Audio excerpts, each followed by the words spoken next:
On va tout de suite se mettre dans le bain, on va se faire un petit défi si vous voulez bien. Je vais vous demander d'aller chercher dans votre sac ou dans votre veste un trousseau de clés.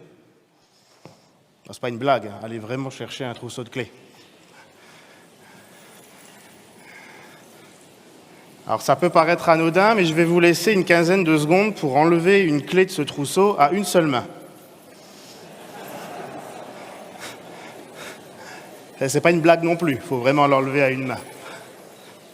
Et 15 secondes, ça passe vite, hein. Donc l'idée de ce défi, c'est bien entendu de ne pas savoir si vous allez ou si vous avez réussi. L'idée, c'est de vous faire sortir de votre cadre à vous pour vous inviter quelques minutes dans le mien. Et de par ce petit défi, j'ai envie de vous dire bienvenue dans mon monde. Je m'appelle Vincent Angler. Je suis handicapé de naissance. On ne m'a pas tiré dessus. J'ai apprécié la petite vanne, mais j'ai ça de naissance. J'ai eu ça de série, hein, comme une option qu'on vous donne. Et depuis la naissance, on m'a un petit peu forcé la main, sans faire de jeu de mots, pour rentrer dans l'équipe et dans le cadre des handicapés, alors que moi, je n'ai jamais voulu. Donc, mon chemin de vie a été toujours de vouloir sortir de ce cadre où on voulait m'y mettre. Qui a réussi les clés? Il y en a qui... Madame? Ouais? Il faudra me montrer ce que je ne sais pas. Donc, si on peut se voir après, ça serait gentil. Merci. Merci. Mais en fait, c'est vrai. Alors, comme l'a dit Camille, je suis vraiment agent immobilier pour le coup. Et les trousseaux de clés, ça me connaît. Et ce genre de petits défis comme ça, où tous les jours, je les évite. Alors, pourquoi je les évite? Parce que je suis de 87, ça ne nous rajeunit pas tout ça.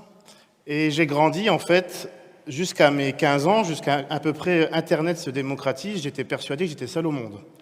Donc j'ai dû trouver plein de petites solutions à ces défis en sortant un peu du cadre où on nous dit « il faut juste faire comme ça. T'es con?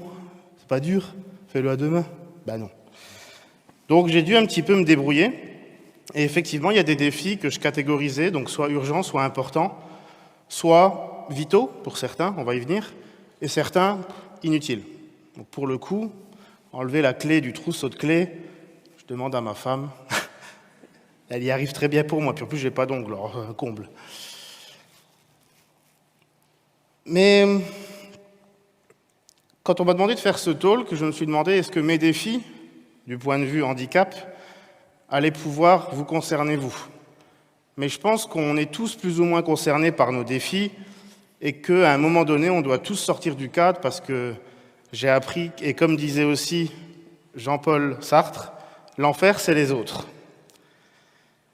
Exemple tout bête, histoire vraie, il n'y a pas longtemps.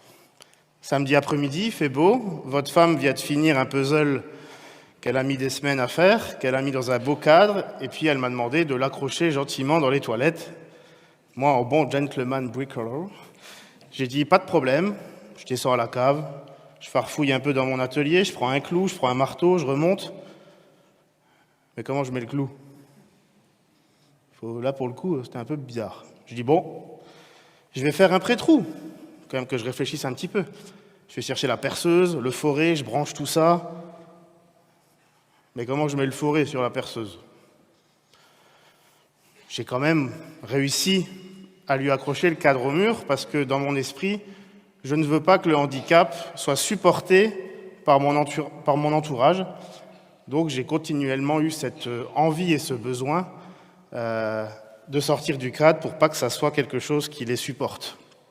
Je vois qu'il y a des bricoleurs dans la salle. Qui bricole un peu là? Vous vous demandez encore avec le clou, hein? Si, on y reviendra. Et en bon bricoleur que je suis, par moment, pour reprendre cette citation que l'enfer c'est les autres, j'ai été au magasin de bricolage et je voulais acheter une paire de gants. D'ailleurs, j'espère que le vendeur n'est pas là ce soir. J'ai été chez le premier rayon de bricolage du coin. Le vendeur m'a demandé 3-4 fois s'il pouvait m'aider. Je lui ai répondu 3-4 fois gentiment, parce que je sais être poli, que non, il ne pouvait pas accéder à ma requête. Et puis il insista. Donc du coup, je lui ai dit, bon allez, il a l'air sympa. Je voudrais acheter qu'un gant. J'ai une pile de gants gauche chez moi, ils sont tout neufs, je les prête à mes amis. Je ne l'aimais pas. Je pense qu'encore aujourd'hui, le serveur doit regretter d'avoir demandé. Le vendeur, pardon, pas le serveur. Et d'ailleurs, je m'excuse auprès de lui. Mais c'est vrai, parce qu'au final, sur le coup, l'enfer, c'était moi, pour lui, et inversement. Ça vous intéresse de savoir si j'ai acheté qu'un gant? Oui, parce que même le directeur, en fait, du Casto, il n'était pas bien. Donc j'ai acheté qu'un gant, au final. Mais encore une fois, bon, c'est fatigant, je ne m'amuse pas à ça à chaque fois. Mais ça peut être franchement des fois des situations un peu cocasses où on gagne même de l'argent, en fait, à être handicapé, c'est super. Je pourrais vous raconter, bon, maintenant qu'on a bien rigolé avec le vendeur, il n'est pas là, hein? Non? Je m'excuse encore, purée, j'ai vraiment pas été sympa. Il y a des défis qui sont des fois vitaux, et ça, on va dire que c'est moins marrant. Maintenant qu'on s'est bien marré avec le vendeur, demain, je vous demande de couper ou de vous alimenter et de vous nourrir et de couper votre viande qu'avec la fourchette, je peux vous assurer que vous allez devoir essayer. Donc après, j'ai dû faire des essais. Et encore une fois, je rappelle qu'il n'y avait pas Internet, il n'y avait personne pour m'aider. C'était assez compliqué. Du coup, les viandes, on va dire, blanches, ça se coupe bien. Les viandes un peu plus rouges, il faut tester avec la cuisson. Vous essayez de couper avec la fourchette, vous en mettez partout, enfin c'est le bordel. Et au final, pourquoi j'ai essayé à faire tout ça? Parce que mon métier, et puis même, j'aime bien manger, je pense que ça se voit. Non, hein, ça va. J'aime bien aller au restaurant, et puis de toute façon, j'y vais très souvent avec mes clients, mes prescripteurs, mes amis. Bref, j'ai une vie qui tourne un petit peu, qui gravite autour du restaurant. La première fois que j'ai demandé... Ça se marre. Tu repenses au clou? Hein? Et la première fois que j'ai demandé à un serveur s'il ne pouvait pas me couper ma viande, c'était la première fois que j'allais au restaurant, il a rigolé. Con, va. Donc du coup, je ne lui ai plus jamais demandé. C'est là que j'ai commencé vraiment à réfléchir à tout ça. Et encore une fois, la pizza, c'est pareil. La première fois que j'ai demandé à ce qu'on puisse me mettre un petit coup de roulette, il a rigolé, il est parti. Mais moi, j'étais là avec ma pizza comme voilà. Et en fait, tout ça, c'était pour, malgré le handicap, rentrer un petit peu dans le cadre de la normalité. Mais j'étais à chaque fois obligé de sortir du mien et arrêter d'écouter les fameuses « fais comme ci, fais comme ça ». Il n'y a jamais trop personne qui a pu m'aider. Alors, je vous laisse imaginer le bordel quand je commande un plateau de fruits de mer. Ah, c'est une galère. Histoire vraie, ça aussi, il n'y a pas longtemps. Et heureusement, j'ai une femme qui est géniale et grâce à elle, je sais quel goût ont les pinces de crabe, sinon j'aurais dû les attaquer à l'ancienne. Et je pense que dans le resto, j'aurais fait un petit peu de place. J'aurais plein d'histoires un petit peu cocasses comme ça à vous raconter. Je pourrais vous raconter comment j'ai appris à faire les lacets.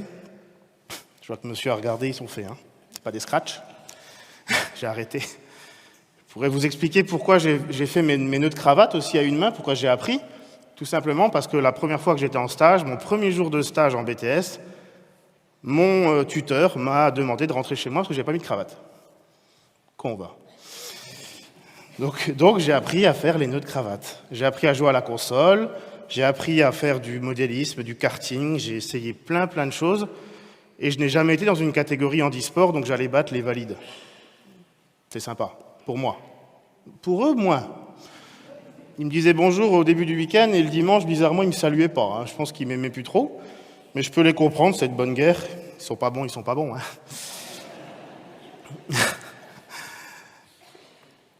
Et la piscine. Je vous vois venir. Qui c'est que s'est marré là? Je ne tourne pas en rond dans le bassin.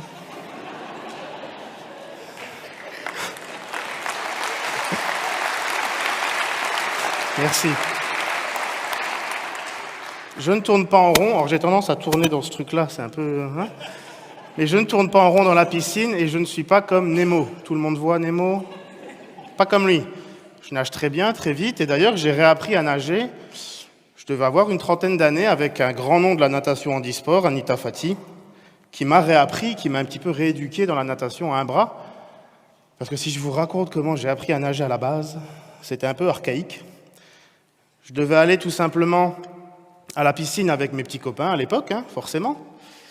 Et si on reprend cette fameuse phrase que l'enfer c'est les autres, j'étais un enfer pour mes profs. Bon, je l'ai été longtemps dans les études, mais là, c'était vraiment juste à cause du handicap.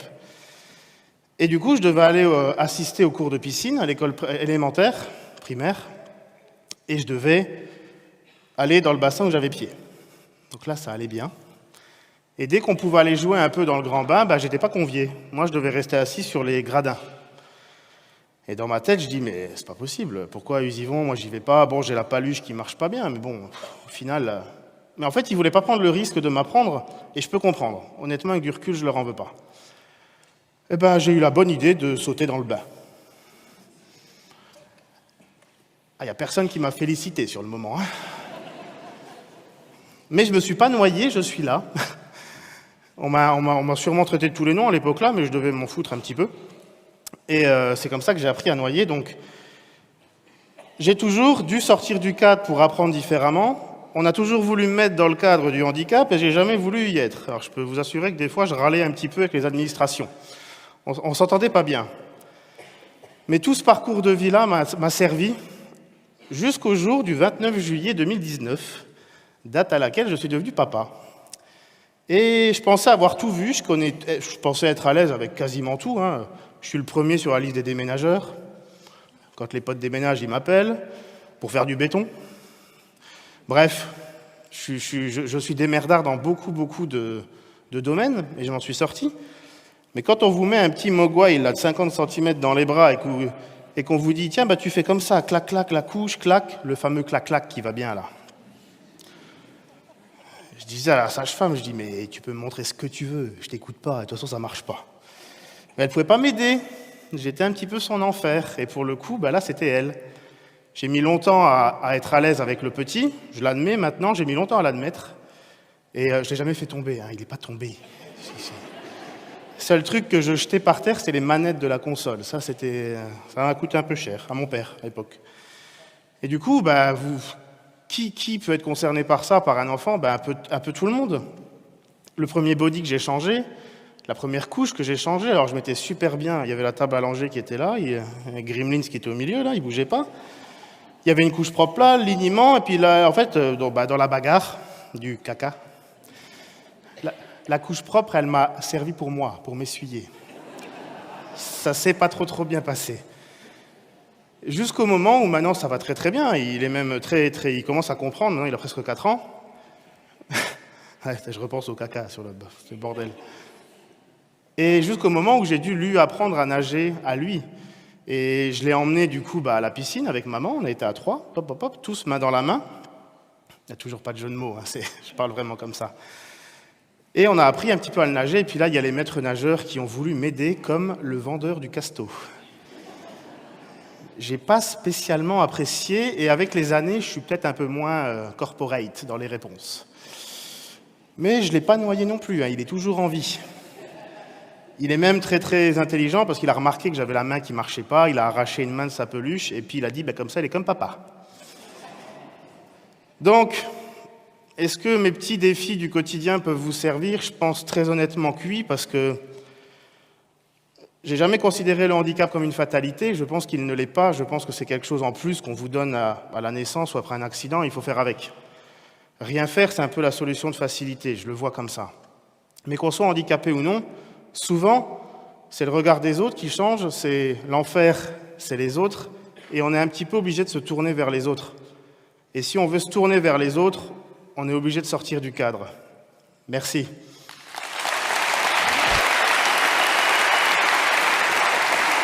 Merci.